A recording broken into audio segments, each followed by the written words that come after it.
자, 오늘 본문 속에 보면 사울이 등장을 합니다. 9장에서 9장 1절에서 사울의 이름이 바로 등장을 하는데요. 사울이 주의 제자들에 대하여 여전히 위협과 살기가 등등하여 이렇게 기록한 이유는 이 사울이 바로 앞장 8장에 보면 스데반 집사님을 그 율법에 의해서 돌로 쳐 죽이는데 증인을 섰어요. 이 사람은 율법에 의해서 죽어 마땅하다라는 증인을 섰던 사람이 이 사울이라는 사람이었어요. 이때 청년이라고 일컬어졌는데 아마 한 3, 40대 됐었나 봐요. 굉장히 이 유대교에서 잘 나가는, 그 유대교에서 굉장히 앞길이 구말리 같은 그런 사람, 학파도 모든 유대인들이 다 알고 있는 굉장히 좋은, 우리나라로 아마 서울대 출신, 명문대 출신 아마 이 정도 되겠죠.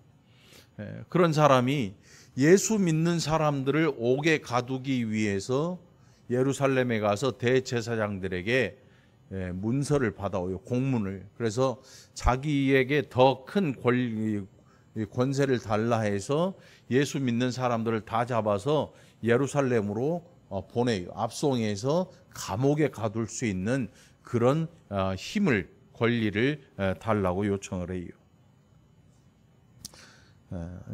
그러니까 이 엄청난 권세를 가진 거지요. 그 사람 앞에서 예수라는 이름도 꺼낼 수가 없어요.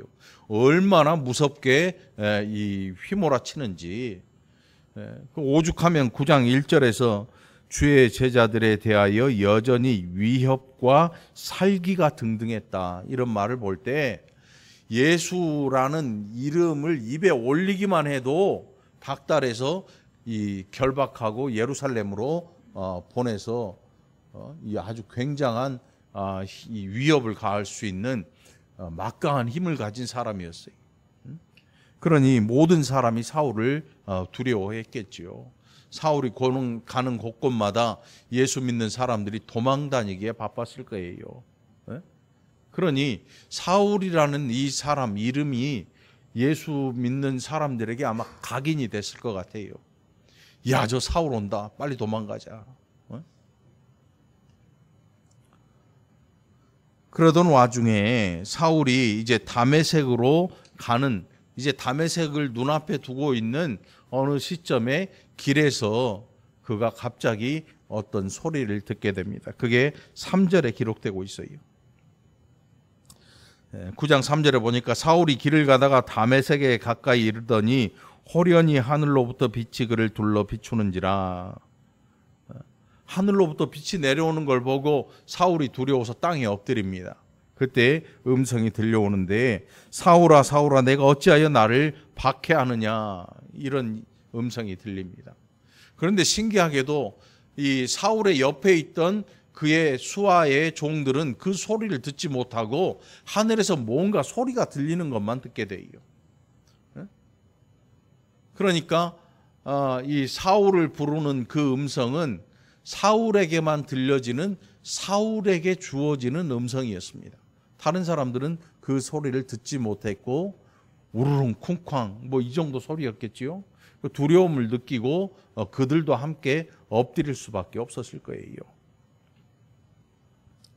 그때 들리는 소리가 사울이 그렇게 얘기하니까 하늘에서도 소리를 듣고 사울아 사울아 내가 어찌하여 나를 박해하느냐, 이 말을 들은 사울이 말합니다. 누구십니까? 누구신데요? 누구신데 나에게 예수를 박해한다고 하십니까? 그때 나는 내가 박해하는 예수라, 이렇게 말했습니다. 누구겠어요?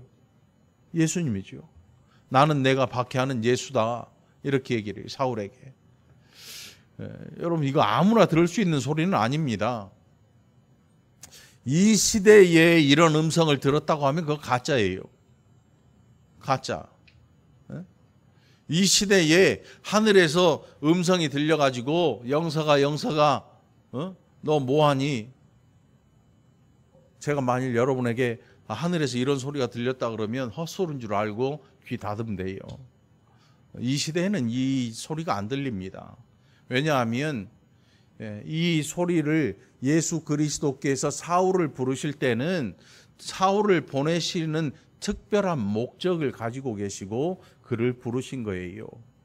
오늘 이 시대에는 우리를 하늘에서 목소리 직접 안 들려줘도 목회자들 많아요. 갈 사람 많아요. 또 가지 않으려고 하는 자리에도 하나님의 백성들이 가기를 원하고 나섭니다. 그러니 이렇게 나타나실 필요가 없어요. 그러니 여러분에게 누군가 이렇게 야, 나 하늘에서 뭔 소리 들었어 하면 그 헛소리인 줄 알고 그냥 지나가세요. 자, 사울이 그렇게 얘기해요. 당신 누구십니까? 나는 네가 박해하는 예수다. 그리고 하시는 말씀이 시내로 들어가라. 내가 행할 것을 내게 이를 자가 있느니라. 그리고 앞을 보지 못합니다. 눈은 떴어요. 그런데 안 보이는 거예요. 눈뜬 장님이라 그러지요. 제가 이쪽 눈에 황반 변성이 있었잖아요. 이 사람 눈이라는 게 기가 막히게 만들어졌어요. 모든 눈들이 다 그럴 거예요. 그러니까 눈에 눈이 아파요. 이게 요즘은 거짓말 할 수가 없어요. 안과에 가면 기계들이 얼마나 좋은지 내 눈을 들여다보면 내 눈 안에 반사되는 빛이나 이런 게 저 TV 화면에 다 떠요. 그래가지고 내가 보는 거하고 똑같은 화면이 저 TV에 뜨는 거예요. 화면에. 그 황반변성이 뭐냐면 사물이 이렇게 반사가 안 되고 이렇게 염증이 살짝 있어서 튀어나오면 사물이 일자가 살짝 꺾여서 보이는 거예요. 그래서 이걸 치료받느라고 의사가 주사를 놔요. 엉덩이 주사가 아니야. 눈에다가. 눈 아래에. 여러분들 태어나서 그런 일 처음 당해봐. 주사 3번, 4번 맞았나? 한 번 맞고 2번 맞고 또 2년 있다가 2번 또 맞았어. 또 그래가지고. 근데 지금 괜찮아. 이제 안 괜찮아도 안 맞으려고. 너무 무서워. 눈을 이렇게 뜨고 말이에요. 주사 바늘이 내 눈으로 들어오는 걸 지켜봐야 돼. 시원하지? 날 더운데 시원하지, 여러분? 이거 지켜보고 있어봐요. 근데 이게 엄청 아파. 근데 의사가 움직이지 마세요. 성질을 내. 한 대 치고 싶어. 너 같으면 안 움직이나 네가 한번 해봐라. 이 말이 여기까지 나오는데 눈에 주사바늘 들어왔는데 움직이지 말으니까 꼼짝 못하고 이렇게 힘주고 있는 거지. 눈에 힘도 못 주게 해. 근데 눈에 힘 주는 게 내 맘이냐고. 이게 사울이 눈을 뜨고 있는데 안 보이는 거예요. 그래, 눈으로 시각은 들어오는데 빛은 들어오는데 반사가 돼야 뇌로 전달돼서 이게 기능을 할 텐데 안 보이는 거예요. 그 성경이 정확하게 기록을 하고 있어요. 8절에 보니까 사울이 땅에서 일어나 눈은 떴으나 아무것도 보지 못하고 보지를 못하는 거죠. 눈을 떴는데 이 시대에도 우리 시대에도 눈을 뜬 것처럼 보이는데 보지 못하는 분들이 있어요. 그런 분들 사울하고 좀 달라요. 그분들은 안과 가서 검사하면 시신경이 죽어 있거나 아니면 황반이 다 뒤틀려 버렸거나 실명된 그런 경우죠. 지금 사울 같은 경우는 정상인데 안 보이는 거야. 우리는 그 병명을 병명이 없죠. 왜? 이건 병이 아니고 하나님께서 잠시 눈을 가려 놓으신 거예요. 세상을 보는 눈을 가려버리고 뭘 듣게 하셨냐면 눈을 감고 하나님의 음성을 듣도록 하신 거지요. 안 보이면 여러분 듣는 감각이 예민해져요. 안 보이면. 그냥 안 보이는 사람 앞에서 막 소음을 일으키면 어지럽고 굉장히 불편해할 수 있어요. 왜요? 예민해지니까 소리가 다 들리는 거예요. 그 사울에게 하나님께서 눈이 안 보이도록 하신 이유는 하나님의 음성에 집중할 수 있도록 하신 것 같아요. 그래서 사울로 하여금 하나님의 음성을 듣게 하시는데, 너 시내에 들어가면 아나니아라고 하는 내 제자가 있는데 거기 가서 거기 찾아가라, 이렇게 얘기를 해요. 너 시내로 들어가라. 그래서 9절에 보니까 사흘 동안 보지도 못하고 먹지도 마시지도 않았다. 먹을 수가 없지요. 마실 수도 없는 거예요. 아마도 온 몸에 힘이 다 빠져서 아무것도 할 수 없는 그런 지경에 이르렀던 것 같아요. 그리고 오늘 봉독한 10절의 말씀에 아나니아라 하는 한 제자가 등장을 합니다. 그리고 하나님께서 아나니아를 찾아가서 아나니아에게 말씀합니다. 너 사울이라고 하는 사람한테 가서 안수해 줘라. 그가 지금 기도하는 중인데 환상을 통해서 네가 와서 안수하는 걸 봤다. 그러니 너도 가라. 가서 안수해 줘라. 그리고 실제로 아나니아가 가서 안수해 줍니다. 그리고 사울이 눈을 뜨고 먹고 마시고 보게 되죠. 사람이라는 게 말이에요, 나 혼자만의 일을 나 혼자의 생각으로 결정해 버릴 때가 많아요. 내가 본 것을 다른 사람이 인정하지 않는 것에 대해 신경을 안 쓰고 그냥 내가 본 거니까 끝났다라고 생각을 해버려요. 그런데 성경에 보면 그게 아니고 이 사람이 봤으면 이 사람이 그것을 확증할 수 있는 증거를 가지고 와요. 우리가 베드로와 고넬료 사이에도 그런 일들이 벌어져요. 오늘 이 아나니아라고 하는 제자와 사울이라고 하는 이 사람 사이에도 하나님께서 그들을 만나게 해주시는 증거가 두 사람에게 각자 있어요. 너 가라. 그가 네가 안수해 주는 것을 기도하는 중에 보았다. 그러니 너 가서 기도해 줘라. 그리고 그 사람이 찾아갔을 때 사울이 실제로 그 사람이 아나니아라는 걸 알고 기도하는 걸 막지 않아요. 서로 하나님의 하시는 일들을 이해할 수 있도록 하나님께서 그들을 이끌어내셔요. 그런데 우리는 어떻냐면 내가 혼자 본 것, 그 굉장히 신기하고 놀라운 것, 그래서 우리는 그것이 확증져 버려요. 그것에 대해서 증명하려고도 하지도 않고 이것이 내가 생각하고 내가 받은 거니까 내가 본 거니까 확증해 버려요. 이게 사실은 꿈일 수도 있거든요. 이게 잠자면서 잠깐 꿈꾼 일일 수도 있고 아니면 헛것 본 걸 수도 있어요. 정신적으로 문제가 생겨서 그럴 수도 있는 것이고 뭐 여러 가지 이유가 많은데 우리는 다른 사람의 확증을 들으려고 하지도 않고 나만의 것을 가지고 이야기하려고 시도를 하지요. 그래서 속담 중에 이런 얘기가 있어요. 장님 코끼리 만지기다. 무슨 뜻이에요? 코끼리가 이만큼 크잖아요. 근데 앞이 안 보이는 사람이 가서 코끼리를 만지면서 야, 이게 코끼리구나. 어떤 사람은 코끼리 발톱을 만지면서 와, 이게 코끼리가 이거 엄청난 딱딱하네.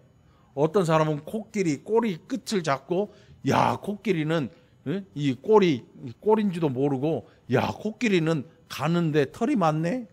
어떤 사람은 코끝을 잡고 야, 코끼리는 축축하네.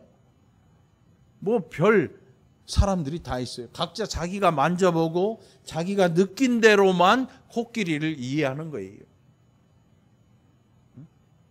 이게 우리 시대의 하나님을 이해하는 사람들의 모습이에요. 이게 굉장히 큰 문제가 존재하죠. 어떤 사람들은 병을 치료받은 다음부터 하나님께서는 병을 고치는 하나님으로 이야기를 해요. 그래서 병에 대해서만 얘기해요. 또 어떤 사람은 망했던 사람이 흥하는 것만 얘기해요. 어떤 사람은 안진병이가 일어나는 것만 얘기해요. 그러니까 자기가 만져보았던 코끼리라고 하는 이 대상에 이 대상에 대해서 내가 아는 것만 그것이 사실이라고 믿어버리는 거지요. 그런데 여러분, 하나님은 누구시냐 하면 우주 만물을 지으신 하나님. 코끼리처럼 이 큰 등치를 한꺼번에 보지 못하고 만진 것만 알고 있는 우리는 하나님이 어떤 분이냐 이야기할 때 내가 많이 겪어보고 내가 경험해 본 그 하나님만을 이야기를 합니다. 내가 마음에 드는 것만 또 드러내요. 그런데 하나님은 그런 하나님이 아니십니다. 하나님은 우리를 지으신 하나님이셔서 사울로 하여금 눈이 보이지 않게도 하시고 눈을 뜨게도 하십니다. 오늘 저와 여러분이 아무리 힘들게 노력하고 난리를 피고 해도 하나님이 우리의 아버지이시고 하나님이 우리 육신을 통제하시면 우리는 그 자리에서 멈춰버릴 수밖에 없어요. 여러분, 그러니까 이게 보면 사울이 지금 어떤 일을 하고 있냐면 온 교회에 완전 이거 원수 덩어리잖아요. 예수 믿는 사람 만나면 잡아서 옥에 가두려고 예루살렘으로 보내잖아요. 결박해서. 그러니 온 사람들이 고통에 빠져요. 누가 이것을 말릴 수 있을 것인가? 사람들마다 마음속으로 생각할 거예요. 쟤는 죽지도 않냐? 그 당시에는 교통사고도 안 나니까, 차도 없으니까, 야, 흔해 빠진 교통사고로 쟤는 죽지도 않냐? 이런 생각, 별 생각 다 할 수도 있을 거예요. 그런데 그런 일들은 안 일어나요. 그러면서 누군가를 괴롭히는 사람은 끊임없이 그 일을 해가요. 그런데 놀랍게도 하나님께서 이 일을 멈추시는데 순간이에요. 그날로 멈추게 만드셔요. 그날로. 어떻게 해요? 아니, 안 보이고 힘이 없어요. 이게 무슨 뜻이냐면 이게 우리 인생이에요. 여러분, 청년의 때, 그 청년의 때를 지나면서 사람들이 가지는, 이 청년들이 가지는 생각이 뭐냐면 인생에 끝이 있다는 사실을 인정을 안 합니다. 저도 그랬고 여러분도 마찬가지일 거예요. 혈기왕성할 때는 인생에 있어서 끝이라는 게 도무지 있어 보이질 않아. 내가 하고 싶은 것을 마음대로 해도 될 것 같아. 그렇게 살아왔는데 어느덧 60, 70, 80 되고 보니까 그게 안 돼. 불과 재작년까지만 해도 쌀가마를 번쩍번쩍 들었던 그 체력이 이제는 뭔가 들려고 하면 끙끙 소리가 나고 들어지지도 않고 어깨에 매는 거는 생각지도 못하고 관절은 후들후들 떨리고 산을 올라가 보면 이 산이 원래 이렇게 높았었나 생각이 들고, 우리 인생의 연약함이 그런 거예요. 그런데 하나님께서 사울을 멈추시는 방법은 간단했어요. 안 보이게 하시고 먹지 못하도록, 걸어다니지 못하도록 그의 모든 힘을 다 빼버리셨어요. 그날로 사울의 이 살기등등함이 멈춰버린 거예요. 여러분, 이 사울의 이 일을 보면서 여러분, 우리가 연약한 인생이라는 사실을 깨달아 알아야 돼요. 깨달아 알아야 돼요. 그래서 인생을 두려워할 필요가 없는 거예요. 사람이 사람 하는 일, 사람이 사람을 두려워하는 일, 이런 일들에 대해서 우리 좀 생각해 볼 필요가 있는 거지요. 우리는 사람을 무서워해요. 어떤 힘 있는 사람에 대해서 이런 것들을 무서워하는데 여러분, 이런 거 두려워할 필요가 없어요. 인생을 두려워할 필요가 없고 오히려 인생은 하나님을 두려워할 줄 알아야 돼요. 사람을, 인생을 그의 뜻대로 움직이시고 모든 역사를 그의 뜻 가운데서 이루어내시는 하나님에 대한 경외심을 가질 필요가 있는 거죠. 이 사울이 그런 사람이에요. 그렇게 살기등등하던 사람이 다메섹에 가까워졌는데 무언가를 들었는데 그날부터 앞을 못 보고 걸어다니질 못하는 거죠. 그날로 예수를 핍박하던 모든 일들이 끝장나버린 거예요. 사흘 동안 아무것도 할 수가 없었던 거예요. 그리고 하나님께서 보낸 아나니아라는 이 사람이 와서 자기에게 안수해주고 그리고 앞을 보게 되고 먹지 못했던 음식을 다시 먹게 되고 기력을 회복하게 됩니다. 자, 이러면서 주변 사람들의 걱정이 커져요. 사울 때문에 걱정했던 사람들 뭔 걱정했습니까? 야, 예수 믿는 사람들 저 다 잡아다가 옥에 가두고 죽이는데, 스데반 집사님 죽이는데 앞장섰던 사람이 찾아오는데 여러분 얼마나 무섭고 두렵겠습니까? 그런데 그 사람이 이야기를 들어보니까 아나니아라고 하는 한 사람이 선지자가 가서 안수해주고 기력을 다시 회복했습니다. 이 아나니아도 걱정을 했어요. 하나님에게 뭐라고 하냐면, 아니 하나님, 이 사람 예수 믿는 사람 살기 등등해서 잡으러 다녔던 사람 아닙니까? 이 사람을 이렇게 다시 회복시켜주면 어떡합니까? 너무 무섭습니다. 안 될 것 같아요. 우리는 그런 걱정하고 삽니다. 우리는 그런 걱정이 너무 많아요. 너무 많아. 그런데 하나님께서 뭐라고 하시는가 하면, 가라. 이 사람은 내 이름을 이방인과 임금들과 이스라엘 자손들에게 전하기 위하여 택한 나의 그릇이라. 이 계획을 누가 알겠습니까? 며칠 전까지 예수를 핍박하던 이 사울을 하나님께서 나의 택한 그릇이다 말씀하는 거죠. 이방인들에게 복음을 전하고 하나님의 이름을 나타내고 임금들에게, 높은 자들에게 내 이름을 전하려고 내가 택해 놓은 그릇이다, 이렇게 말씀을 해요. 이러면 여러분 우리는 할렐루야 해야 되는데, 우리를 이렇게 했다 그러면 할렐루야 해야 되는데 사울을 했다 그러니까 주변 사람들이 못 믿는 거예요. 이 언제까지 못 믿냐면, 제자들도 무서워, 예수님의 이 제자들도 무서워서 사울을 만날 생각을 안 해요. 사울을 두려워해요.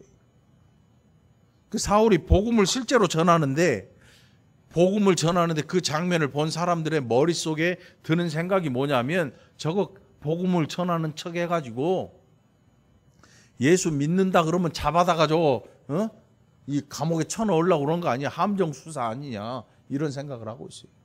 실제로 복음을 전하는데 그런 일들이 일어나지도 않는데 그 생각을 하고 두려워하는 거예요.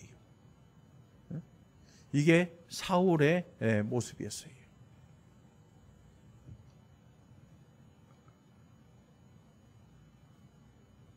하나님께서 가지신 계획들, 제가 지금 이야기하는 거를 여러분 오해하지 말고 잘 들으세요. 여러분들에게 뭐 이랬으니까 여러분 하나님의 음성을 잘 듣고 순종하고 이런 뜻이 아니고, 하나님의 계획을 우리가 알 수가 없어요. 누가 사울을 하나님의 택한 그릇이라고 합니까? 예수님의 제자들도 두려워서 근처에 얼씬도 안 하는데, 하나님이 아무리 말씀하셔도 하나님 이건 아니잖아요, 이렇게 얘기할 수밖에 없는데, 한번 생각을 해보세요. 위통을 탁 벗어 제꼈어. 제가 벗어볼까요? 저는 벗어도 배밖에 안 보이는데, 이렇게 벗으면 반팔이 있는데 막 여기에 문신이 막 이렇게 그려졌어. 뒤로 돌았더니 막 호랑이 2마리가 막 엉켜 싸우는 거, 뭐 용호 상박, 요 옆에 막 이렇게 착하게 살자, 뭐 이런 거 써져 있고. 착하게 살자는 이 조폭 중에 돈 없는 애들이 새기는 거지. 그리고 돈 없는 애들은 옷을 입고 머리만 밖으로 보이게 해. 그 목욕탕에 오면 저기 뭐지? 이런, 가운데가 없어, 돈이 없으니까. 문신을 무시무시하게 하면 여러분 그 문신을 딱 보는 순간 어떤 생각 들어요? 멀리하게 되죠. 멀리하게 돼.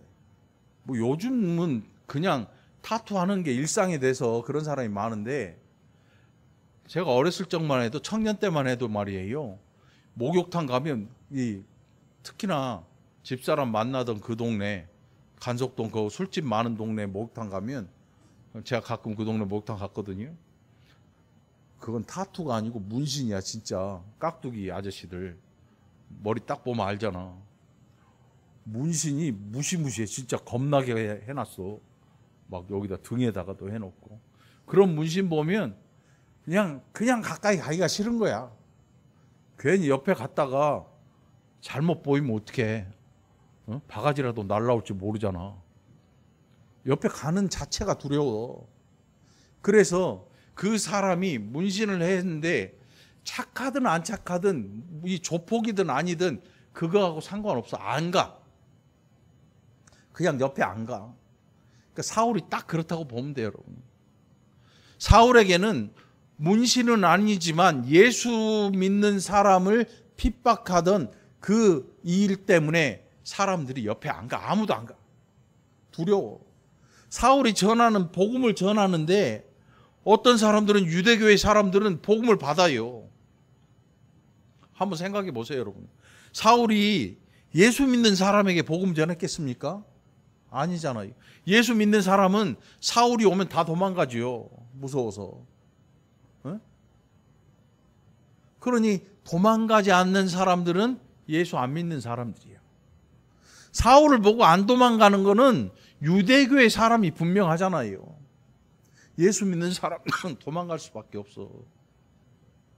저 먼 발치에서 보고 다 없어지지요. 그런데 사울이 가까이 오는 걸 보고도 안 도망치는 사람들은 유대교 사람들, 예수 안 믿는 사람들. 사울이 그 사람들에게 복음을 전하고 그 사람들이 복음을 받아들여요.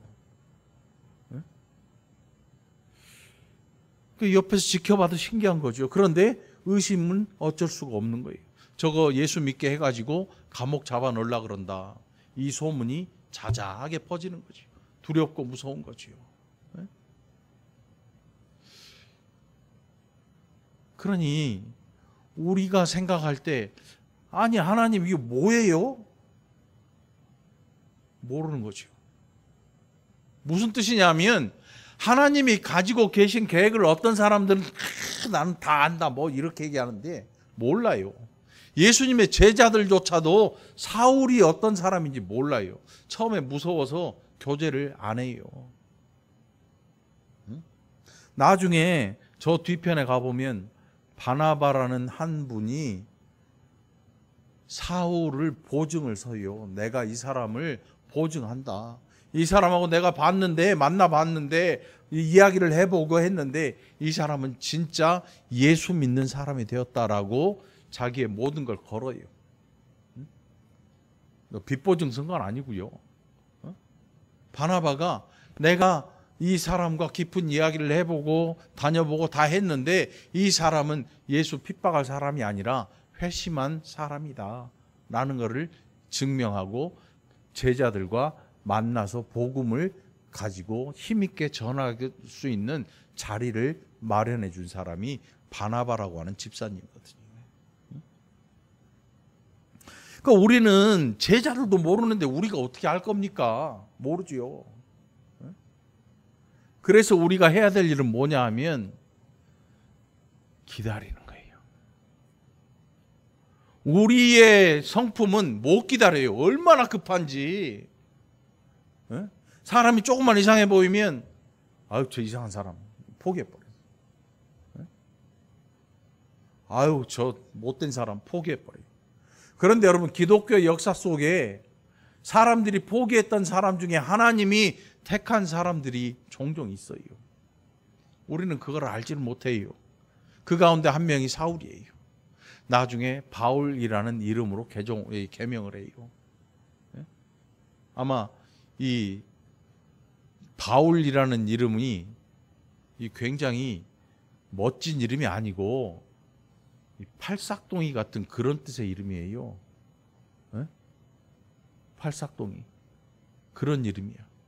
누가 자기 이름을 이렇게 짓겠냐고. 오죽하면 만삭되지 못하여 난자 같은 나에게도 하나님이 나에게 은혜를 주셨다. 아마 이런 말을 하는 걸 볼 때 이름을 지었는 것도 바울이라는 이름 안에 이 팔싹동이의 뜻이 들어있어요.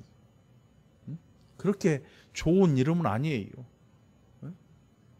자신을 그렇게 만삭되지 못한 자 같은 나라고 자신을 향해서 이렇게 이야기하는 걸 볼 때 사울이 이제는 정말 사람이 변하고 하나님의 일에 헌신하고 그가 정말 하나님의 택한 그릇으로 쓰임받고 저 이방인을 향해 나아가고 있다는 사실을 우리에게 보여주고 있죠. 신약 성경에는 그의 많은 기록이 존재합니다. 고린도 전후서, 갈라디아, 빌립 다 이 바울의 서신이에요. 바울 서신이라고 하는 굉장히 많아요.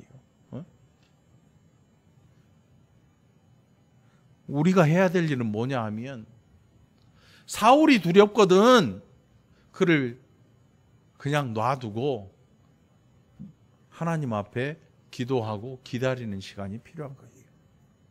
우리는 이 일을 잘 못해요. 조그만 사람 이상하면 그냥 포기해버리고 던져버리고 내 마음에 안 들면 너는 아니라고 생각을 하고 그냥 밀어내버리는 거지요.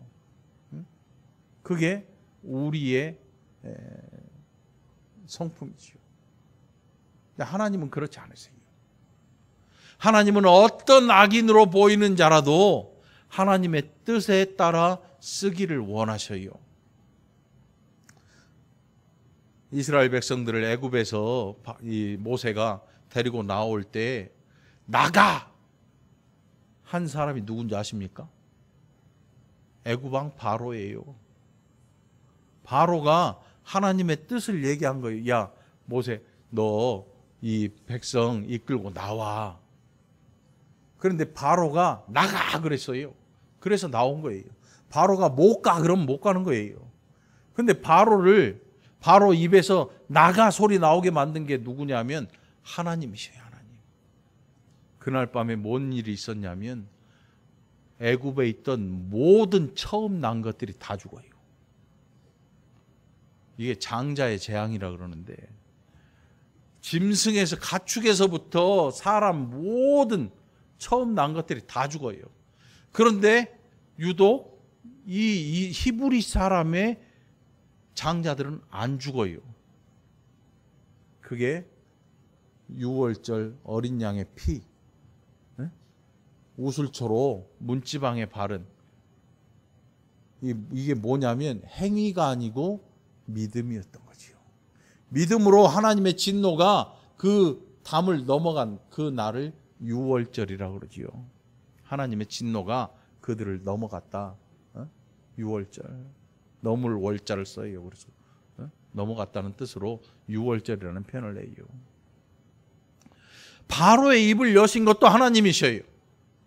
사울의 입을 여시고 처음에 핍박하던 사울을 예수 전하는 사울로 변화시킨 게 누구냐면 하나님이셔요. 저와 여러분을 세상에서 데리고 와서 하나님의 일꾼 만든 게 누구예요? 하나님이십니다. 목사가 아니에요, 여러분. 목사가 여러분들을 하나님의 일꾼으로 만든 게 아니에요. 하나님께서 여러분들을 부르신 거예요. 여러분은 하나님의 일꾼이에요. 그러니 그 직분을 귀하게 여기시기 바랍니다. 여러분의 부르심을 귀하게 여길 줄 알기 바랍니다. 이게 그냥 동네 살다 보니까 심심해서 마실 나와서 교회 나오는 게 아니에요. 친구 따라 강남 간다고 친구 따라서 교회 나오는 게 아니에요. 여러분들이 교회에 어떤 이유로든지 나와서 예수를 믿고 하나님의 일꾼이 되었다면 여러분은 하나님께서 일하시는 그 일에 따라서 하나님의 뜻에 따라 나오게 된 거라는 사실이에요. 사울을 바울 되게 하신 거, 오늘 저와 여러분을 하나님의 일꾼으로 삼으시고 이 모든 일들이 하나님의 뜻으로 이루어진 것이고 하나님의 열심으로 이루어진 일이라는 거죠. 여러분 귀하게 여기시기 바랍니다. 여러분의 옆 사람도 귀하게 여기시기 바랍니다. 그리고 지금 힘들어하는 그 어떤 사람, 그 사람에 대해 그냥 섣불리 포기하지 말고 하나님의 뜻을 기다릴 줄 아는 여러분이 되시기를 간절히 바랍니다. 그래서 하나님의 뜻이 이루어지는 그때를 여러분 기다리면서 그 영혼을 위해 기도할 줄 아는 저와 여러분이 되기를 간절히 바랍니다. 22절에 보니까 사울은 힘을 더 얻어 예수를 그리스도라 증언하며 다메섹에 사는 유대인들을 당혹하게 했다. 처음에는 유대인들이 사울이 복음을 전할 때에 야, 저거 이제 복음 전해가지고 예수 믿는다 그럼 다 아주 싸그리 잡아들일 심산으로 저렇게 하나보다 그랬는데 나중에 보니까 아니네. 진짜로 전하네. 놀랄 수밖에 없지요. 쟤 어떻게 그렇게 전할 수가 있냐. 이 말이 안 되는 거예요. 유대인들이 보기에 사울을 여태껏 이제 스파이처럼 보다가 점점 나타나는 게 이상해져요. 진짜 복음을 전하네. 자기들한테도 전하네. 그러니 이제는 사울을 잡아 죽이려고 특공대를 파견합니다. 그때 사울을 성에서 줄을 매달아서 광주를 태워서 도망시켜요. 제자들이. 이 제자들이 도망을 시켜요. 지금부터는 사울이 도망자가 돼요. 예수 때문에. 예수를 믿는 사람을 잡으려고 쫓아가는 자가 되었다가 이제는 예수 안 믿는 사람들에게 쫓기는 자가 되는 거예요. 자기가 했던 일이 완전히 반대가 되는 거죠. 이렇게 역전이 돼요. 사람의 인생이라는 게 누구 때문에? 하나님의 손에 붙들릴 때. 그러니 의심하지 말아야지요. 여러분, 우리를 부르신 하나님, 저와 여러분을 부르신 하나님, 그 놀라운 은혜를 의심하지 않게 되기를 바랍니다. 그리고 하나님 앞에 감사히 헌신하시기 바랍니다. 헌신하세요. 그래서 감사하시기 바랍니다. 야, 이거 누가 해야 됩니까? 이거 할 사람이 누가 있습니까? 내가 하겠습니다. 내가 하겠습니다. 나설 줄 아시기 바랍니다. 그래서 솔선해서 하시기 바랍니다. 망설이지 말고 하시기 바랍니다. 하나님이 은혜로 복으로 채워주실 줄 믿으시기 바랍니다. 우리의 이 지각을 뛰어넘으셔요. 우리는 하나님의 하실 일을 잘 알지 못합니다. 앞으로도 잘 모를 수 있어요. 그럼에도 불구하고 하나님은 그 일을 이루어 나가십니다. 사울을 바꿔놓으시고 누가 상상이나 했겠습니까? 저 원수 같은 인간이 변해서 예수 전하는 사람이 되고 이방인의 선교사로 하나님이 나의 택한 그릇이라고 말씀하면서 실제로 그 일을 하나님이 행하실 줄 누가 짐작이나 있겠습니까? 오늘 저와 여러분의 머릿속에 마음속에 고정된 이것을 깨버리시기 바랍니다. 그리고 기도하시기 바랍니다. 그리고 인내하고 기다리실 수 있기를 바랍니다. 하나님이 이루어 내실 겁니다. 기도합시다. 하나님 아버지 감사합니다. 얼마나 많은 일들이 우리 주변에서 하나님으로 말미암아 일어나는지 우리는 잘 알지도 못합니다. 그리고 우리는 스스로 판단해버리고 함부로 정죄하고 함부로 떠나버리고 함부로 결정하고 얼마나 많은 일들을 하나님 없이 우리 스스로 해버렸는지 이런 무능한 저희들 앞길을 알지 못하는 우리를 하나님 불쌍히 여기시고 이제는 인내하는 자들로 변화시켜 주시옵소서. 사울이 예수 전하는 자가 되는 놀라운 변화를 가진 것처럼 이제는 하나님의 뜻 기다리기를 싫어했던 우리를 인내하는 자들로 변화시켜 주시옵소서. 이 시간도 함께 하심을 감사드리옵고 예수님 이름으로 간절히 기도합나이다. 아멘.